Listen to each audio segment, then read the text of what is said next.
La reina de la oscuridad. Dragonlance, Crónicas de la Dragonlance 3. Margaret Wise and Tracy Hickman. Poemas, Michael Williams. Audiolibro editado por El Amo del Calabozo.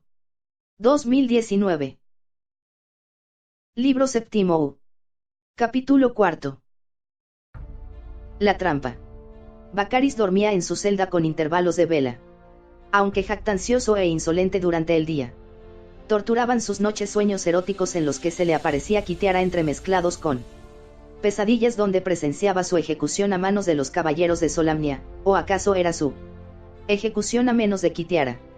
Nunca lograba determinar, cuando se despertaba chorreando sudor frío, qué había sucedido. Acostado en su calabozo en las silenciosas horas nocturnas e incapaz de vencer su insomnio, Bacaris maldecía a la mujer elfa que había sido la causante de su derrota, y una y otra vez planeaba su venganza, si aquella detestable criatura caía en su poder. Estaba Bacaris pensando en todo esto durante su consumidor duerme-vela, cuando el ruido de una llave en el cerrojo de su celda lo obligó a incorporarse. Casi había amanecido, y se aproximaba la hora de las ejecuciones. Quizá los caballeros venían a buscarle. ¿Quién es?, preguntó con tono abrupto. Silencio, le ordenó una voz. No correrás ningún peligro si guardas silencio y haces lo que se te diga. Bacaris se sentó atónito en su catre. Había reconocido la voz, ¿cómo no? Noche tras noche le había hablado en sus anhelantes ensoñaciones. La mujer elfa. El oficial distinguió otras dos figuras. En la penumbra, eran de pequeña talla, y comprendió que se trataba del enano y del kender. Siempre acompañaban a la elfa. Se abrió la puerta y la mujer se deslizó hasta el interior. Se cubría con una holgada capa y sostenía otra en la mano. Apresúrate, le urgió. Ponte esta prenda. No hasta saber qué pretendes, replicó Bacaris receloso, aunque su corazón danzaba de júbilo. Vamos a cambiarte por otro prisionero, explicó Lorane. El oficial frunció el ceño, no quería delatar su ansiedad. No te creo, declaró, volviendo a tumbarse en el catre. Es una trampa. Poco me importa lo que creas. Lo interrumpió Lorane con impaciencia. Vendrás con nosotros aunque tenga que dejarte antes inconsciente.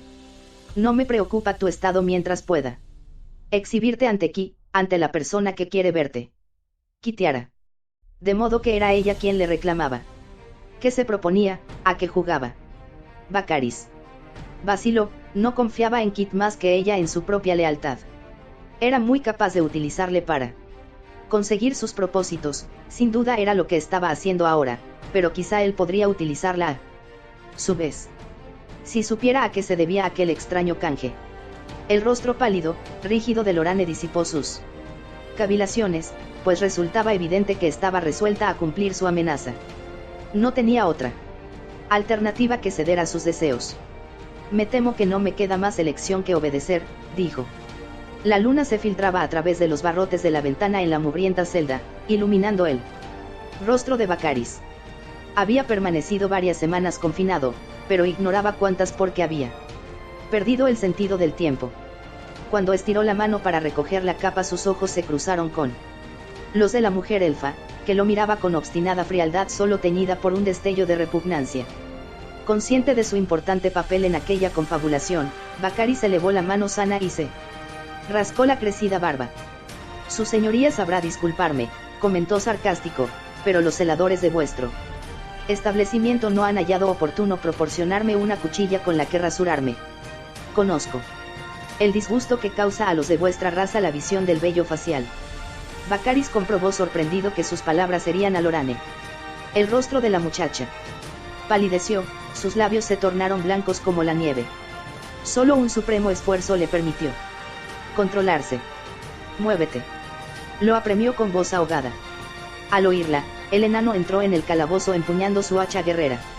El general no ha podido hablar más claro, declaró, de modo que no te entretengas. No. Entiendo cómo nadie puede cambiar tu miserable carcasa por Tanis Flint. Lo silenció Lorane en un tenso ademán. De pronto se hizo la luz. El plan de Kitiara tomó forma en el pensamiento del oficial. Así que vais a canjearme por Tanis. exclamó sin cesar de observar el semblante de Lorane. No advirtió ninguna reacción, la elfa se mantuvo tan impávida como si hubiera mencionado a un extraño en lugar de al hombre que, según Kitiara, se había adueñado de sus más tiernos sentimientos. Lo intentó de nuevo, tenía que verificar su teoría. De todos modos yo no lo definiría como un prisionero, a menos que se llame así a los cautivos del amor. Sin duda Kit se ha cansado de él, pobre infeliz. Le echaré de menos, son muchas las cosas que nos unen. Ahora sí se produjo una reacción. Vio cómo su oponente apretaba sus delicadas mandíbulas, a la vez que sus hombros temblaban bajo la capa. Sin pronunciar palabra Lorane dio media vuelta y salió de la celda. Bakari supo que había acertado. Aquel misterio estaba relacionado con el barbudo semielfo. Aunque no logró desentrañarlo hasta el fondo. Tanis abandonó a Kit en Flotsam. ¿Acaso había vuelto a su encuentro? Había regresado junto a ella. Guardó silencio, arropándose en la capa. En realidad, no le importaba. Utilizaría esta información para perpetrar su venganza. Al recordar la expresión contraída de Lorane bajo la luz de la luna, Bakaris dio gracias a la Reina Oscura por los favores que le prodigaba, en el momento en que el enano lo sacaba a empellones de la fría celda. El sol aún no había asomado por levante, aunque una borrosa línea rosada en el horizonte preconizaba el amanecer. Reinaba la oscuridad en la ciudad de Calaman, callada y solitaria tras una jornada de continua algazara. Todos dormían, e incluso los centinelas bostezaban en sus puestos, cuando no caían en un invencible sopor que se reconocía por sus sonoros ronquidos. Fue fácil para las 4 embosadas figuras recorrer las calles sin ser vistas hasta alcanzar una puerta lateral de la muralla. Este es el acceso a una escalera que conduce a la cúspide del muro, de allí a un pasillo que jalona las almenas y por último a otro tramo descendente en el lado exterior, susurró Tasleov, revolviendo una de sus bolsas en busca de sus herramientas para forzar la cerradura. ¿Cómo lo sabes?, preguntó Flint, también con voz queda, mientras lanzaba una nerviosa mirada a su alrededor. Visitaba Calaman con frecuencia cuando era niño, explicó Tas. Una vez hubo encontrado el estrecho alambre que había de servirle en su propósito, sus pequeñas pero hábiles manos lo introdujeron en el ojo metálico. Mis padres solían traerme, y siempre entrábamos y salíamos por este conducto. ¿Por qué no utilizabais la puerta principal? ¿Os parecía quizá demasiado sencillo?, gruñó Flint. Date prisa, ordenó Lorane, presa de una incontenible impaciencia. Nos habría gustado hacerlo, dijo Tas sin cesar de manipular el alambre. Ya está, exclamó de pronto y, retirando el fino instrumento, lo devolvió cuidadosamente al saquillo. Empujó entonces la vieja puerta, mientras continuaba, ¿dónde estaba? Ah, sí. Nos habría causado un gran placer poder utilizar el acceso principal, pero los Kenders tenían prohibido entrar en la ciudad. Eso no os impidió visitarla, replicó el enano, siguiendo a Tas hasta un angosto tramo de escaleras de piedra. Apenas prestaba atención al Kender, pues estaba demasiado ocupado en espiar los movimientos de Bakaris. A su entender se comportaba con excesiva docilidad, y por otra parte, Lorane se había encerrado en sí misma y solo despegaba los labios para proferir desabridas órdenes. Verás, lo cierto es, contestó Tas mientras escalaba los empinados peldaños con su proverbial buen humor, que los habitantes de la ciudad siempre pasaron por alto ciertas irregularidades. Quiero decir que era absurdo incluir a los Kenders en la misma lista que a los goblins y, sabedores de este hecho, no nos molestaban una vez en el interior. Pero mis padres juzgaban una incorrección discutir con los guardianes, que estaban obligados a detenernos, y para evitar situaciones incómodas, decidieron valerse de este discreto acceso lateral. Resultaba más fácil para todos. Ya estamos arriba. Abrid esa puerta, no suelen cerrarla con llave. Cuidado. Hay un centinela, tendremos que esperar hasta que se aleje. Acurrucándose junto a la pared, se refugiaron en las sombras mientras el soldado avanzaba a trompicones por el corredor. Se diría que iba a dormirse en plena ronda.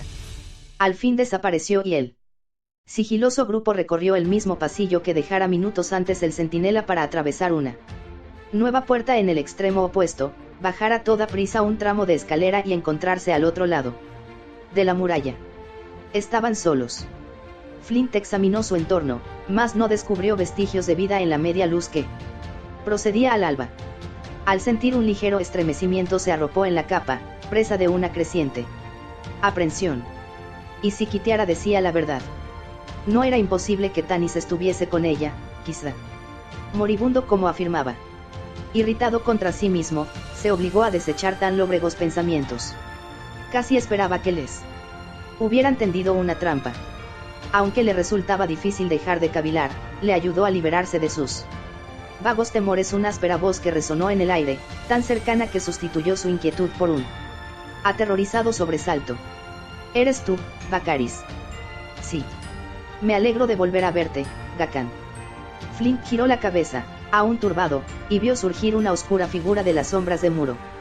Se cubría con una gruesa capa y con ropajes de abundantes pliegues, que le recordaron la descripción hecha por Taz del draconiano. ¿Portan otras armas?, preguntó Gakan dirigiendo una recelosa mirada al hacha de Flint. No, contestó lacónicamente Lorane. Regístralos, ordenó el recién llegado a Bakaris.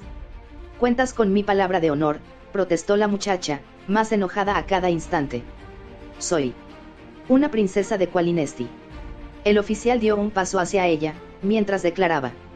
Los elfos respetan un código del honor muy particular, o al menos así lo afirmaste la noche en que traspasaste mi brazo con tu maldita flecha. Lorane se ruborizó, mas no despegó los labios ni retrocedió ante su avance. Plantándose frente a ella, Bakaris alzó el miembro tullido con la mano izquierda para a continuación dejarlo caer. Destruiste mi carrera, mi vida. He dicho que no estoy armada, insistió Lorane en una rígida postura donde no se adivinaba la más mínima emoción. Puedes registrarme a mí si lo deseas, se ofreció Taz, interponiéndose de forma accidental entre Bakaris y la joven. Mira. Volcó el contenido de una de sus bolsas a los pies de Bakaris. Maldito seas. Lo imprecó el oficial, golpeando el kender en un lado de su cabeza. Flint. Advirtió Lorane al enano con los dientes apretados, pues había visto su rostro encendido de ira. Al oír su orden, el hombrecillo hizo un esfuerzo para contenerse y no correr en auxilio de su amigo. Lo lamento, dijo Taz mientras buscaba sus pertenencias, esparcidas por el suelo. Si tardáis mucho no necesitaremos alertar a la guardia, les recordó Lorane fríamente. Resuelta a no temblar cuando sintiera el desagradable contacto de aquel individuo. El sol brillará en el cielo y nos descubrirán de inmediato. La mujer elfa tiene razón, Bakaris, intervino Gakan con su sibilante voz de reptiliano. Quítale el hacha al enano y vayámonos cuanto antes. Tras contemplar el ya claro horizonte y al encapuchado draconiano, Bakaris clavó en Lorane una agresiva mirada y se apresuró a arrancar el arma del brazo de Flint. No supone ninguna amenaza. ¿Qué podría hacernos un anciano como él?, farfulló el oficial. Una vez cumplido su deber. Muévete, apremió Gakan a Lorane, ignorando a Bakaris. Encamínate a esa arboleda y permanece oculta. No trates de llamar la atención de los centinelas, soy mago y mis hechizos resultan mortíferos. La dama oscura me dio instrucciones de respetar tu vida, general, pero nada me dijo respecto a tus amigos. Procura no olvidarlo. Siguieron a Gakan por la lisa explanada que circundaba la muralla en pos del bosquecillo, cobijándose en la sombra siempre que les era posible. Bakaris andaba junto a Lorane, quien mantenía la cabeza erguida con el firme propósito de no reconocer ni siquiera su presencia. Al llegar al límite de la arboleda, Gakan señaló con el dedo hacia su interior y anunció: aquí están nuestras monturas. No os acompañaremos a ninguna parte. Se reveló la princesa elfa, mirando alarmada a las criaturas que el otro indicaba. Al principio Flint creyó que se trataba de pequeños dragones, pero quedó sin resuello cuando se acercaron a los animales. Salamandras aladas, exclamó con un hilo de voz. Pertenecientes a la familia de los dragones, las salamandras de KRYNN eran menos corpulentas y pesadas que estos, razón por la que los secuaces de la Reina de la Oscuridad las utilizaban a menudo para llevar mensajes, como hacían los príncipes elfos con los grifos. Carentes de la inteligencia de los máximos exponentes de su raza, estos reptiles se distinguían por su naturaleza cruel y destructiva. Las que ahora se hallaban posadas entre los árboles espiaban a los compañeros con los ojos enrojecidos y sus colas de escorpión enroscadas en actitud amenazadora. Su apéndice, terminado en una punta venenosa, podía matar a un enemigo en pocos segundos. ¿Dónde está Tanis?, preguntó Lorane. Ha empeorado, respondió tajante Gakán. Si quieres verle, debes ir con nosotros al Alcázar de Dargaard. No. Lorane hizo ademán de retroceder, pero al instante sintió cómo la mano de Bakaris se cerraba firme sobre su brazo. No se te ocurra pedir ayuda, la amenazó, pues si lo haces morirá uno de tus amigos. Bien. Parece que vamos a realizar un corto viaje a Dargaard. Tanis es un amigo entrañable, y lamentaría mucho que no pudiera reunirse contigo como es su deseo. Se volvió entonces hacia el draconiano para ordenarle: Gakán, regresa a Calaman y notifícanos cuál es la reacción de sus habitantes cuando descubran que su general ha desaparecido. Gakán titubeó, mientras estudiaba cauteloso a Bakaris con sus ojos reptilianos. Kitiara le había advertido de que algo anormal podía suceder, y al instante comprendió lo que se proponía el oficial: perpetrar su propia venganza. Podía detenerle sin dificultad, pero existía la posibilidad de que, durante el molesto forcejeo, uno de los prisioneros escapase y corriese en busca de ayuda. Estaban demasiado cerca de la muralla de la ciudad para actuar libremente. Maldito Bakaris. Gakán emitió un gruñido, pues sabía que no tenía más alternativa que obedecer y esperar que Kitiara hubiera previsto esta contingencia. Encogiéndose de hombros, el draconiano se reconfortó a sí mismo con la idea de qué destino aguardaba al oficial cuando se presentase ante la Dama Oscura. Como quieras, comandante, susurró en actitud sumisa y, tras inclinarse en una reverencia, se desvaneció en las sombras. El grupo vio cómo su ágil figura se deslizaba entre los árboles en dirección a Calaman. El semblante de Bakaris se tiñó de una ansiedad desconocida, a la vez que las marcadas líneas que rodeaban su barbuda boca crecían en crueldad. Vamos, general, instó a Lorane, empujándola hacia las salamandras aladas. No obstante, en lugar de avanzar, la muchacha elfa dio media vuelta para enfrentarse al siniestro individuo. Responde solo a una pregunta, dijo a través de sus níveos labios. ¿Es cierto que Tanis está con Kitiara? Según el mensaje, fue herido en el Alcázar de Vingaard y ahora agoniza. Al ver la angustia que reflejaban sus ojos, no por su propia suerte sino por la del semielfo, Bakaris sonrió. Nunca había pensado que la venganza proporcionase tanta satisfacción. ¿Cómo voy a saberlo? He pasado todo este tiempo confinado en tus hediondos calabozos. Pero se me hace difícil creer que le hayan herido, pues Kitiara nunca permitió que interviniera en la liza. Las únicas batallas que ha librado son las del amor. Lorane ladeó la cabeza. El oficial se apresuró a apoyar la mano en su brazo en un gesto de fingida compasión, pero la princesa se desembarazó indignada y dio media vuelta para mantener el rostro oculto. Mientes, espetó Flint a Bakaris. Tanis nunca permitiría a Kitiara que le tratase como a una simple marioneta. Tienes razón, enano, rectificó el oficial, comprendiendo que no debía extralimitarse en sus embustes si no quería ser descubierto. Lo cierto es que él nada sabe de todo esto. La Dama Oscura lo envió a Neraka hace varias semanas para preparar nuestra audiencia con la soberana. Tanis siempre había sentido un gran afecto por Kitiara, declaró Taz solemnemente, dirigiéndose a Flint. ¿Recuerdas aquella fiesta en el último hogar? Se celebraba la mayoría de edad de Tanis, que se había convertido en un adulto según las leyes de los elfos. Vaya, aquella sí, que resultó una juerga divertida. Caramon recibió una jarra de cerveza en plena cabeza cuando agarró a Taike, y Raistlin, por culpa del exceso de vino, conjuró mal su hechizo de fuego y quemó el mandil de Otik. Mientras Kit y Tanis permanecían abrazados en un rincón, junto al hogar, Bakaris lanzó al Kender una mirada de disgusto. Le molestaba evocar el apego que sintiera su amante por el semielfo incluso en una época remota. Ordena a tu subordinado que guarde silencio, general, rugió Bakaris, o lanzaré contra él a una de las salamandras. La Dama Oscura se sentirá tan satisfecha con 2 rehenes como con 3. De modo que hemos caído en una trampa, balbuceó Lorane contemplando aturdida su entorno. Tanis no está moribundo, ni siquiera se halla en el lugar al que nos llevas. He sido una Necia. No te acompañaremos, declaró Flint. Había plantado firmemente los pies en el suelo. Baccaris lo observó unos instantes con frialdad antes de decir: ¿Has visto alguna vez cómo estos animales hunden su aguijón en la carne de sus víctimas hasta matarlas?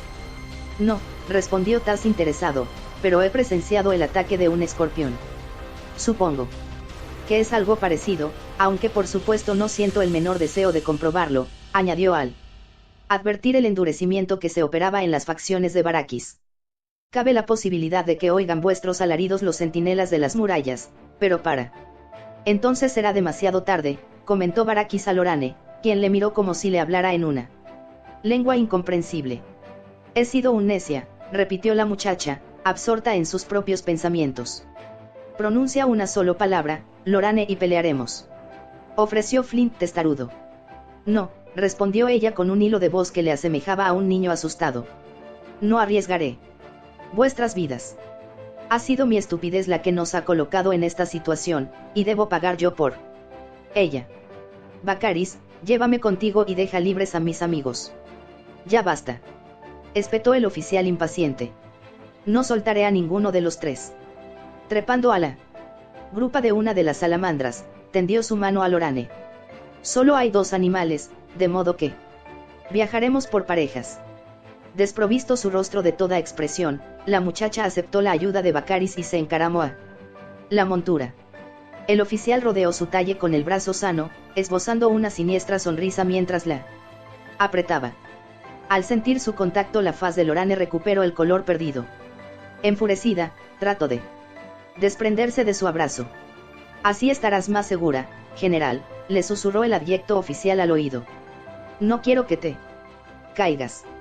La muchacha se mordió el labio y fijó la vista en lontananza, en un denodado esfuerzo para contener las lágrimas.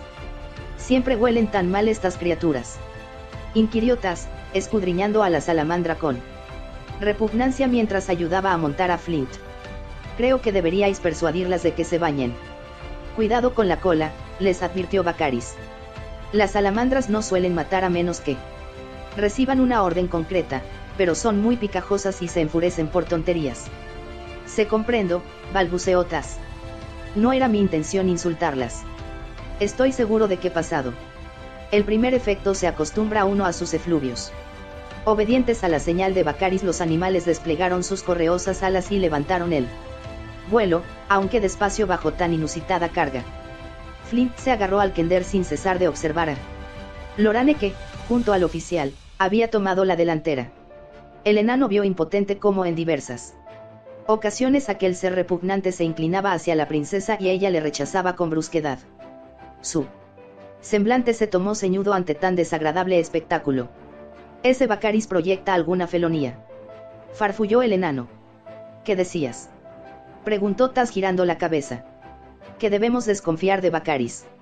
Estoy convencido de que actúa por cuenta propia en lugar de seguir órdenes. Al otro individuo, Gakan, no le gustó en absoluto que le mandara alejarse. ¿Cómo? El viento me impide oírte. No importa, olvídalo. De pronto el enano se sintió mareado, apenas podía respirar. Tratando de desechar todo pensamiento sobre su estado, contempló las copas de los árboles que, a sus pies, emergían de las sombras iluminadas por el sol naciente. Tras una hora de vuelo en línea recta, Baccaris hizo un gesto con la mano y las salamandras empezaron a trazar lentos círculos, en busca de un lugar despejado donde aterrizar sobre la boscosa ladera. El oficial atisbó al fin un lugar despejado, aunque apenas visible, entre la arboleda. Procedió a dar instrucciones a su animal. Una vez en el suelo, el jinete saltó de su montura. Flint estudió el paraje presa de un vago temor. No habla vestigios de fortaleza alguna, ni tampoco de vida. Se hallaban en un pequeño claro, rodeado de altos pinos cuyas vetustas y gruesas ramas se entremezclaban en una maraña tal que impedían el paso de la luz solar. A su alrededor la espesura vibraba con los movimientos de inefables sombras, mientras que en un extremo del claro Flint distinguió la boca de una cueva cavada en la rocosa pared del risco. ¿Dónde estamos?, preguntó Lorane con voz resuelta. ¿Por qué nos detenemos? No nos hallamos en las inmediaciones del alcázar de Dargaard. Astuta observación, general, respondió Baccaris. El alcázar se encuentra a 1 milla. Montaña arriba, pero todavía no nos esperan. La dama oscura desayuna tarde y sería una descortesía molestarla a una hora tan temprana, ¿no te parece? Miró entonces a Taz y Flint para ordenarles. Vosotros dos, no desmontéis. El Kender, que se disponía a bajar a tierra, se paralizó al escuchar las instrucciones de su aprehensor. Situándose junto a Lorane, Baccaris apoyó la mano en la testuz de la salamandra. Los ojos sin párpados del animal seguían todos sus movimientos con la misma expectación con que un perro espía el momento de recibir su comida. Venid, señora, dijo el oficial con una amabilidad letal mientras se inclinaba hacia la rehén, que permanecía sobre su montura observándole con actitud desdeñosa. Tenemos tiempo para. Regalamos con un pequeño almuerzo. Los ojos de la elfa lanzaron chispas fulgurantes, a la vez que se llevaba la mano al cinto con tanta convicción como si su espada se hallase en el lugar acostumbrado. Apártate de mí, vociferó haciendo gala de una presencia de ánimo que hizo titubear a Baccaris, si bien recobrada su siniestra sonrisa, levantó el brazo y la sujetó por la muñeca. No, señora, no te conviene luchar. Fíjate en las salamandras y en tus amigos. Una palabra mía y sucumbirán a una muerte espantosa. Contrayendo el rostro, la princesa elfa contempló la cola de escorpión del reptil manteniéndose en equilibrio sobre la espalda de Flint. El animal se estremecía ante la perspectiva de aniquilar a una nueva víctima. No, Lorane. Empezó a protestar el enano con un grito agónico, pero ella le dio a entender mediante un fulgurante destello de sus ojos que todavía era su general. Vaciada su faz de todo indicio de vida, permitió que Baccaris la ayudase a descender. Pensé que tendrías apetito, dijo el oficial en actitud complaciente. Deja que se vayan, exigió Lorane. Es a mí a quien quieres. Cierto, respondió él, a la vez que la rodeaba por la cintura. Pero al parecer su presencia garantiza tu buen comportamiento. No te preocupes por nosotros, Lorane, gruñó Flint. Cállate, enano, le espetó furioso el oficial y, arrojando a la muchacha contra el cuerpo de la salamandra, se volvió para mirar a los compañeros. La sangre de Flint se heló en sus venas cuando descubrió la locura que albergaban los ojos de su oponente. Creo que será mejor obedecerle, titubeó Taz tragando saliva. Si no lo hacemos lastimará a Lorane. Tampoco hay que exagerar, replicó Baccaris con una carcajada. Seguirá siendo útil a Kitiara para cualquier plan que haya concebido su diabólicamente. Pero no te muevas, enano, podría perder el control, amenazó al oír la iracunda aunque ahogada exclamación del hombrecillo. Se dirigió entonces a Lorane, en estos términos: estoy seguro de que a Kit no le importará que antes de entregarle a esta dama me divierta un poco con ella. No, no desfallezcas. Era aquella una ancestral táctica defensiva de los elfos. Flint la había visto practicar a menudo y se puso en tensión, presto para actuar mientras los ojos de la muchacha se desorbitaban y su cuerpo se desmoronaba. Instintivamente, Baccaris se estiró para sostenerla. No, no te desmayes. Me gusta tratar con mujeres pletóricas de vida. ¡Ay! Con una fuerza inusitada en una mujer, Lorane le propinó una patada en el estómago, con tal violencia que le dejó sin resuello. Retorciéndose de dolor, el oficial cayó hacia adelante en el momento en que la joven alzaba la rodilla y le daba un nuevo golpe en el mentón. Al ver a Baccaris desplomado sobre el polvo, Flint agarró al sobresaltado Kender y se deslizó por el flanco de la salamandra. «Corre, Flint», lo apremió Lorane alejándose de su reptil y del individuo que gemía en el suelo. «Internaos en el bosque». Pero Baccaris, desfigurado por la furia, extendió la mano y atrapó el tobillo de la muchacha, quien tropezó y cayó de bruces sin cesar de agitar las piernas en un intento de deshacerse de las garras de su adversario. Flint se armó con una arma arbórea y saltó sobre Baccaris cuando éste trataba de ponerse en pie pese al forcejeo de su cautiva. Sin embargo, el oficial oyó el grito de guerra del enano. Y, dándose la vuelta, le asestó una contundente bofetada con el dorso de su mano a la vez que, en un mismo impulso, agarraba el brazo de Lorane y la obligaba a incorporarse. Girando de nuevo el rostro, lanzó una furibunda mirada a Taz, que había corrido junto a su inconsciente amigo. «La dama y yo vamos a entrar en la cueva», declaró Baccaris con un hondo suspiro al mismo tiempo que daba un tirón al brazo de su víctima tan brutal que ésta emitió un grito de dolor. Un solo movimiento, Kender, y le romperé ese precioso miembro. Una vez en el interior no quiero ser molestado. Llevo una daga en el cinto y pienso mantenerla atravesada sobre la garganta de la señora. ¿Has comprendido, pequeño necio? Ese sí, tartamudeó Tasleov. Nunca se me ocurriría interferirme. Me quedaré aquí con Flint. No te adentres en la espesura, está guardada por patrullas de draconianos. Mientras hablaba, Baccaris empezó a arrastrar a Lorane hacia la gruta. No señor, susurró Tas, arrodillándose al lado del enano con los ojos muy abiertos. Satisfecho, Baccaris lanzó una última e iracunda mirada al sumiso Kender antes de empujar a la muchacha hacia la cueva. Cegada por las lágrimas, Lorane dio un traspiés. Como si necesitara recordarle que la tenía atrapada. Baccaris retorció de nuevo su brazo, causándole un sufrimiento indescriptible.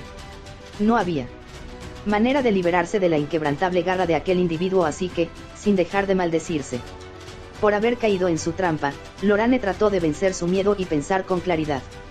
La experiencia que la aguardaba sería dura, la mano de su verdugo era fuerte, y su olor a humano evocaba en su memoria el de Tanis en medio de una angustia insuperable. Adivinando sus elucubraciones, Baccaris la atrajo hacia él para frotar su hirsuta mejilla contra el suave rostro de la muchacha. Serás otra de las mujeres que haya compartido con el semielfo, farfulló con voz ronca. Pero un instante después su voz se quebró en un balbuceo agónico. La mano de Baccaris se cerró en torno al brazo de la joven con una presión difícil de resistir, para unos segundos más tarde aflojarse y soltar a su presa.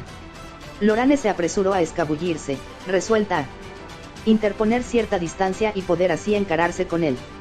Brotaba la sangre entre los dedos del oficial, que habían palpado el costado en el lugar donde el pequeño cuchillo de Tasleov aún sobresalía de la herida. Desenvainando su propia daga, el abyecto individuo se abalanzó sobre el desafiante Kender. Algo estalló en las entrañas de Lorane, liberando una furia y un odio que ignoraba albergar. Desprovista de todo sentimiento de temor, y de la más ínfima inquietud sobre su propia suerte, solo alimentaba una idea en su mente: matar a aquel fanfarrón espécimen de la raza humana. Con un grito salvaje se lanzó contra él, derribándolo. El agredido gruñó, antes de inmovilizarse a sus pies. Lorane luchó con denuedo para arrebatarle el arma, pero pronto comprobó que su cuerpo permanecía inerte y se levantó despacio, temblando, como reacción a los tensos momentos anteriores. Durante unos segundos no vio nada a través de la rojiza niebla que empañaba sus ojos. Cuando ésta se despejó, presenció cómo Tasleov giraba la carcasa de Baccaris. Estaba muerto, perdida su mirada en el cielo y con el rostro contraído en una honda expresión de dolor y sorpresa. Su mano aún aferraba la daga que había clavado en su propio vientre. ¿Qué ha ocurrido?, preguntó estremeciéndose de ira y repugnancia. Al arrojarle al suelo le has hecho caer sobre su acero, explicó Tas con calma. Pero antes, lo he traspasado con mi cuchillo, dijo el Kender tras recuperar la diminuta arma. Y pensar que Caramón me aseguró que no serviría para nada a menos que me tropezase con un conejo. Rebelde. Estoy ansioso por contárselo. Verás, Lorane, añadió con triste acento, todo el mundo desprecia a los miembros de mi raza. Baccaris debería haber registrado mis saquillos cuando se lo ofrecí, pero la confianza le perdió. Me ha gustado esa estratagema del desmayo. ¿Acaso? ¿Cómo está Flint?, interrumpió la muchacha, que no quería recordar la terrible experiencia vivida. Sin saber qué hacía ni por qué, desprendió la capa de sus hombros y la extendió sobre el rostro barbudo de su enemigo. Tenemos que salir de aquí. Se repondrá, la tranquilizó Tas observando al enano, que ya había empezado a gemir y agitar la cabeza. ¿Qué pasará con las salamandras aladas? ¿Crees que nos atacarán? Lo ignoro, contestó Lorane. Dirigió una furtiva mirada a los animales, que espiaban su entorno atenazadas por un visible desasosiego, pues no acertaban a comprender lo sucedido. Se rumorea que no son demasiado inteligentes, y que tan solo actúan por iniciativa ajena. Quizás si no hacemos ningún movimiento brusco logremos escapar por el bosque antes de que adivinen la muerte de su amo. Ayuda a Flint. Vamos, Flint, urgió el Kender mientras tiraba del brazo de su compañero. Debemos huir. Quan. No concluyó la frase a causa del desgarrado grito que resonó en sus tímpanos, un grito tan preñado de terror que puso al Kender los pelos de punta. Alzando los ojos, vio que Lorane contemplaba a una figura, al parecer, surgida de la cueva. Al advertir su presencia, azotó a Taz la más terrible sensación que había experimentado en su vida. Los pálpitos de su corazón se aceleraron, al mismo tiempo que se le helaban las manos y se formaba un nudo en su garganta, impidiéndole respirar. Flint consiguió exclamar a través de su estrangulamiento. El enano, percibiendo un tono en la voz del Kender que nunca había oído antes, se esforzó en incorporarse. Taz solo pudo extender el índice, y Flint centró su aún nublada visión en el punto que señalaba su amigo. En el nombre de Reorx. Farfulló. ¿Qué es eso? La figura avanzó con paso resuelto hacia Lorane quien, hechizada ante su dominio, permanecía rígida como una estatua. Pertrechaba tras una antigua armadura, la aparición se asemejaba a un caballero de Solamnia, si bien el metal de su atavío estaba ennegrecido como si el fuego hubiera intentado quemarlo. Una luz anaranjada destellaba a través del yelmo, un yelmo que parecía sostenerse en el aire sin cobijar ningún rostro. Cuando la figura extendió su armado brazo, Flint esbozó una exclamación de pánico. Aquel miembro no se terminaba en una mano, de tal modo que el caballero atrapó a Lorane con aire en lugar de dedos. Sin embargo, ella profirió un alarido de dolor, cayendo de rodillas frente a la fantasmal criatura. Inclinó la cabeza y perdió el conocimiento a causa del gélido contacto del espectro, que se apresuró a liberar su presa para dejar que se deslizase inerte hasta el suelo. El supuesto caballero se agachó despacio, alzando a la muchacha en volandas. Taz hizo ademán de moverse, pero la criatura lo envolvió en su centelleante luz y el Kender se paralizó, contemplando mudo aquella llama anaranjada que reemplazaba a los ojos en su invisible rostro. Ni él ni Flint podían apartar la mirada, pese a que su terror era tan intenso que el enano temió perder la razón. Solo la inquietud que despertaba Lorane en su ánimo le permitió conservarla compostura, mientras se repetía una y otra vez que tenía que hacer algo para salvarla. No obstante, su tembloroso cuerpo rehusaba a obedecer a sus impulsos. La ígnea mirada del caballero había arrasado la voluntad de ambos. Volved a Calaman, ordenó una voz cavernosa, y decida quién pueda interesarle que tengo a la mujer elfa. La dama oscura llegará mañana a mediodía para discutir las condiciones de la rendición de la ciudad. El caballero dio media vuelta y, con su vibrante armadura, atravesó el cadáver de Bacaris como si ya no existiera antes de desaparecer entre las oscuras sombras de bosque con la inerte Lorane en los brazos. En el instante en que se desvaneció el espectro se deshizo su encantamiento. Taz, débil y mareado, empezó a temblar de forma incontrolable mientras Flint intentaba ponerse en pie. Voy a perseguirle, susurró el enano, aunque sus manos se entrechocaban con tal violencia que apenas pudo alzarse del suelo. Eneno, balbuceó Tazleov, contraído y pálido su rostro como si aún se hallara en presencia del caballero. Sea quien fuere esa criatura, no podemos enfrentarnos a ella. Un miedo invencible se ha apoderado de mí, Flint. El Kender meneó la cabeza en actitud desesperada. Lo lamento, pero no puedo luchar contra ese fantasma. Debemos regresar a Calaman, quizá allí nos brinden ayuda. Taz echó a correr hacia la espesura dejando a Flint absorto en la contemplación del lugar por donde había desaparecido Lorane, enfurecido e indeciso a un tiempo. Al fin surcaron su rostro las arrugas de la agonía y farfulló. Tienes razón, tampoco yo sería capaz de encararme con ese ser. Ignoro su procedencia, pero desde luego no pertenece a este mundo. Antes de abandonar el paraje, Flint dirigió una última mirada a Bacaris, que yacía bajo la capa de Lorane. Una punzada de dolor traspasó su corazón, pero trató de desechar todo sentimiento para decirse con una súbita certeza, mintió acerca de Tanis, al igual que Kitiara. Sé que no está con ella. El enano cerró el puño y añadió. Desconozco el paradero del semielfo, pero algún día me enfrentaré a él y me veré obligado a confesarle que he fallado. Me confió la custodia de la princesa y he permitido que me la arrebaten. La llamada de Taz le devolvió al presente. Suspirando, Empezó a caminar tras el Kender con la visión empañada a la vez que se frotaba el brazo izquierdo. ¿Cómo explicárselo? Gemía en plena carrera. ¿Cómo? Libro séptimo. Capítulo quinto. Interludio de paz.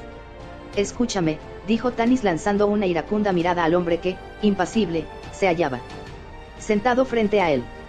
Quiero respuestas. Nos arrojaste deliberadamente al remolino. ¿Por qué? Conocías la existencia de este lugar. ¿Dónde estamos? ¿Qué ha sido de los otros? Berem se hallaba delante de Tanis, acomodado en una silla de madera tallada donde se distinguían figuras de aves y otros animales con un diseño muy popular entre los elfos. A Tanis le recordaba el trono de Lora en el predestinado reino de Silvanesti. Sin embargo, tal semejanza no calmó su enfurecido talante y, tras su máscara de indiferencia, también Berem ocultaba una vaga inquietud. Sus manos, demasiado jóvenes para el cuerpo de un hombre de mediana edad, pellizcaban sin tregua los andrajosos pantalones y sus ojos paseaban nerviosos por el singular entorno. Responde, maldita sea. Lo imprecó Tanis a la vez que, abalanzándose sobre él, lo agarraba por la camisa y lo arrancaba de su asiento. Cuando sus firmes manos rodearon la garganta del piloto del perechón, una voz le advirtió. No, Tanis. Era Goldmoon, que se levantó como una exhalación y posó la mano en el brazo del semielfo. Pero este había perdido el control, su faz estaba tan desfigurada por el miedo y la ira, que resultaba casi irreconocible. En un frenético esfuerzo para evitar el desastre, la mujer de las llanuras arañó los dedos que apresaban a Berem. Ribewind, deténlo. El interpelado asió a Tanis por las muñecas y lo apartó del piloto, sujetándolo entre sus fuertes brazos. Déjalo, Tanis. Durante unos segundos el semielfo forcejeó, mas al fin se agotaron sus energías y emitió un trémulo suspiro. Es mudo, le recordó Ribewind con tono firme. Aunque quisiera responderte, no puede hablar. Sí puedo. Los tres se paralizaron, acertando tan solo a mirar sobresaltados al hombre de la joya verde. Puedo hablar, insistió este en lengua común. Con aire ausente procedió a acariciarse el cuello, donde las marcas de los dedos de Tanis se destacaban rojizas sobre su curtida piel. Entonces, ¿por qué finges lo contrario?, inquirió Tanis respirando hondo. Nadie hace preguntas a un mudo, fue la escueta respuesta de Berem, que seguía frotándose la garganta con la mirada prendida del semielfo. Tanis hizo un esfuerzo de voluntad para no perder la calma y reflexionar sobre aquel misterio. Consultó con los ojos a la pareja de las llanuras.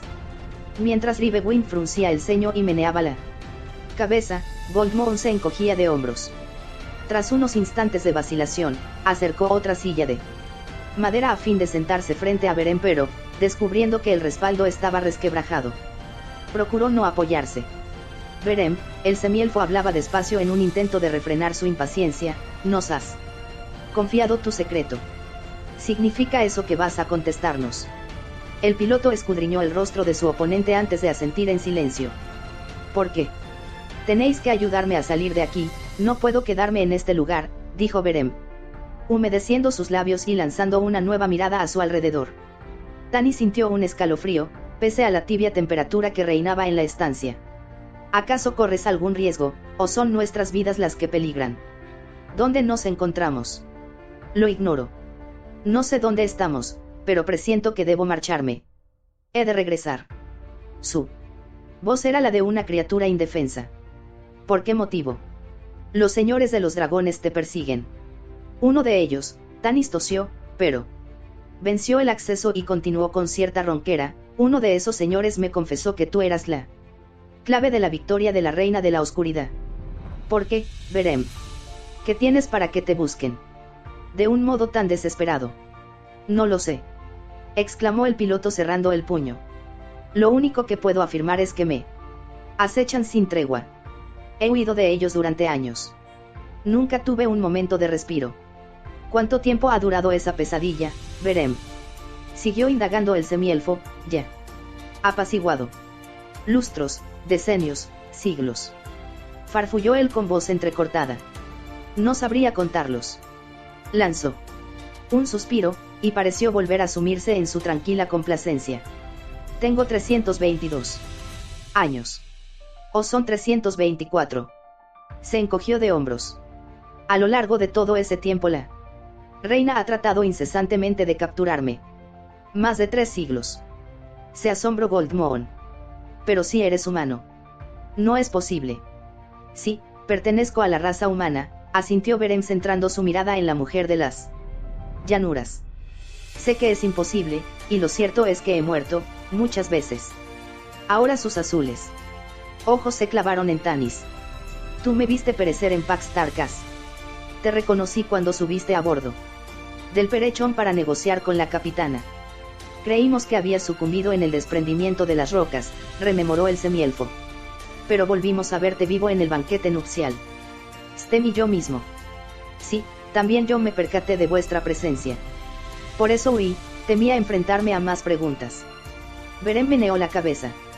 ¿Cómo podía explicaros mi supervivencia cuando incluso yo ignoraba el motivo? Lo único que sé es que muero y vuelvo a renacer, hundió el rostro entre sus manos. Sin obtener nunca la paz que anhelo. Tanis estaba completamente desconcertado. Mientras se rascaba la barba contemplaba con fijeza a aquel hombre, diciéndose que había mentido. No en la historia que acababa de relatarle sobre él. Continuo resurgir de sus propias cenizas, ese fenómeno lo había presenciado el semielfo, pero sí la reina oscura había movilizado a todas las fuerzas de las que podía prescindir en la guerra para dar con él. Se antojaba inverosímil que desconociera sus motivos. Beren, ¿cómo se incrustó la joya verde en tu carne? No lo sé, respondió el interpelado con voz tan queda que apenas lo oyeron. Consciente de la singularidad de esta circunstancia, apretó la mano contra su pecho como si le oyera la gema. Forma parte de mi cuerpo, al igual que los huesos y la sangre. Creo que es la causante de que vuelva a la vida una y otra vez. ¿Podrías arrancártela?, preguntó Goldmoon, sentándose en un cojín junto al piloto y posando suavemente la mano en su brazo. Beren agitó la cabeza con tal violencia que su cano cabello le cubrió los ojos. Lo he intentado, farfulló, en numerosas ocasiones, pero sería más fácil desprender el corazón de las arterias. Tanis se estremeció, presa de una creciente impaciencia. No les prestaba la menor ayuda. Ignoraba dónde habían ido a parar después del naufragio, y esperaba que Beren se lo revelase. De nuevo examinó su entorno. Se hallaban en una estancia de algún antiguo edificio, iluminada por una luz misteriosa que parecía provenir del musgo que cubría los muros cual un inmenso tapiz. Los muebles, tan añejos como la sala, estaban en condición ruinosa pese a que en su época debieron poseer una gran riqueza. No había ventanas, ni se oía ruido en el exterior. Ni siquiera acertaba a calcular cuánto tiempo habían permanecido en aquel lugar cerrado, pues solo rompían la monotonía los inquietos intervalos de sueño y sus frugables comidas a base de unas extrañas plantas. Tanis y Ribewind exploraron el edificio, mas no descubrieron salida alguna ni indicios de vida. El semielfo incluso se preguntaba si una criatura invisible les había envuelto en un hechizo para impedir su huida, pues cada vez que se aventuraban por los sombríos pasillos trazaban una elipse inexplicable que los conducía, de nuevo, al punto de partida. Tampoco recordaban con exactitud lo ocurrido después de que la nave se zambullera en el remolino. Tanis tenía grabado en su memoria el estrépito de las planchas de madera, la visión de un mástil que se rompía mientras las velas se rasgaban a su alrededor. Había oído gritos y contemplando cómo el cuerpo de Caramon era arrastrado por una ola gigantesca junto a Taike, cuyos rojizos tirabuzones se agitaron en las aguas antes de desaparecer. Kitiara y su montura se perfilaban también. En su mente, las huellas de los arañazos del dragón trazaban aún surcos en la piel de su brazo. De pronto, otra ola se abalanzó sobre ellos, el semielfo contuvo la respiración hasta creerse a punto de estallar a causa del punzante dolor de sus pulmones. Pensó en ese instante que la muerte sería la solución más fácil, si bien luchó para asirse a un listón de madera. Logró salir a la superficie en el embravecido mar, pero fue succionado de nuevo en el torbellino y supo que había llegado su fin. Sin embargo, despertó en esa extraña sala, empapada su ropa de agua salada, y no tardó en comprobar que Ribewind, Goldmoon y Beren estaban a su lado. Al principio el piloto parecía sentir pánico de la presencia de los compañeros. Se agazapó en un rincón y rechazó sus intentos de aproximársele. Con su proverbial paciencia la mujer de las llanuras Le habló y le proporcionó alimento, hasta que sus atenciones se ganaron la voluntad de aquel singular humano. Tanis comprendió que también su anhelo de salir de aquel lugar había contribuido a hacerle cambiar de actitud. Cuando empezó a interrogar a Berem, el semielfo estaba persuadido de que éste había conducido deliberadamente la nave hacia el remolino porque conocía la existencia del edificio donde ahora se encontraban. Su expresión entre perpleja y asustada, no obstante, ponía de manifiesto que tampoco Berem tenía la menor idea de su actual paradero. El mero hecho de que hubiera accedido a hablar con ellos constituía una innegable evidencia de que sus revelaciones eran ciertas. Se hallaba sumido en la desesperación, quería huir a cualquier precio. ¿Por qué? Berem, escucha. El semielfo rompió el silencio, a la vez que recorría la estancia y dejaba que el hombre de la joya verde lo siguiera con la mirada. Si huyes de la reina de la oscuridad, este parece un escondrijo idóneo. No. Protestó Berem incorporándose en su silla. ¿Por qué razón? Tanis se giró bruscamente. ¿Qué te impulsa a querer salir de aquí? ¿A qué viene esa obstinación en regresar donde pueden encontrarte? Berem se convulsionó, sentándose de nuevo. No conozco este edificio, lo juro. Pero he de regresar porque mi destino es otro. Busco algo y hasta que no lo encuentre viviré en una continua zozobra. ¿Qué es ese algo? Su tono era ahora imperioso. Sintió la mano de Goldmoon sobre la suya y comprendió que su exasperación se hallaba cerca de la locura, pero todo aquello resultaba demasiado frustrante. Tener a su alcance aquello por lo que la reina oscura habría dado su reino. Para obtenerlo e ignorar de qué se trataba. No puedo decírtelo, balbuceó Berem. Tanis respiró hondo y cerró los ojos. Deseaba recobrar la calma, mas el incontenible tamborileo de su cabeza le producía la sensación de estar próxima a estallar en pedazos. Poniéndose en pie, Goldmoon posó ambas manos sobre sus hombros a la vez que le susurraba unas frases de alivio en las que solo acertó a oír el nombre de Misakal. Al fin cedió la tensión, aunque su lucha interna le había dejado en un estado de total agotamiento. De acuerdo, Berem, suspiró el semielfo, te ruego que me disculpes. No volveré a indagar en tu secreto. Háblame de ti. ¿De dónde eres? El piloto titubeó. Sus ojos se encogieron y su semblante sufrió una contracción que no pudo por menos que sorprender a Tanis. Yo nací en Solace. ¿Y tú? Insistió con aire casual, sin dejar de observarlo. No creo que hayas oído hablar de mi pueblo natal. Está situado en las inmediaciones de... Tragó saliva, antes de aclararse la garganta y añadir, Neraka. Neraka. Tanis consultó a Ribewind con los ojos. El hombre de las llanuras meneó la cabeza. Tiene razón, admitió. Nunca oí mencionar ese paraje. Tampoco yo, apostilló Tanis. Es una lástima que Tasleov no esté aquí. Sus mapas nos ayudarían. Verán por qué. Tanis. Vociferó Goldmoon. El semielfo se sobresaltó ante tan imperiosa llamada, estirando la mano hacia su cinto en un reflejo instintivo. Sin embargo, ninguna espada pendía de él. Recordó vagamente haber luchado con ella en el agua al sentir que su peso lo arrastraba sin remisión. Aunque se maldijo a sí mismo por no haber encargado a Ribewind la custodia de la puerta, no le restaba sino contemplar inerme al hombre ataviado de rojo que se erguía en el dintel. Hola, le saludó el desconocido en lengua común. La túnica roja avivó en su mente la imagen de Raistlin con tal fuerza que se nubló su visión. Por un momento creyó que se trataba de él, hasta que se desempeñaron sus ojos y advirtió que este mago era mucho más anciano. Además, su rostro rebosaba amabilidad. ¿Dónde estamos?, le imprecó, más que le preguntó, el semielfo. ¿Quién eres? ¿Por qué nos han traído a este lugar? Crea que, dijo el hombre disgustado y, dando media vuelta, se alejó. Maldita sea.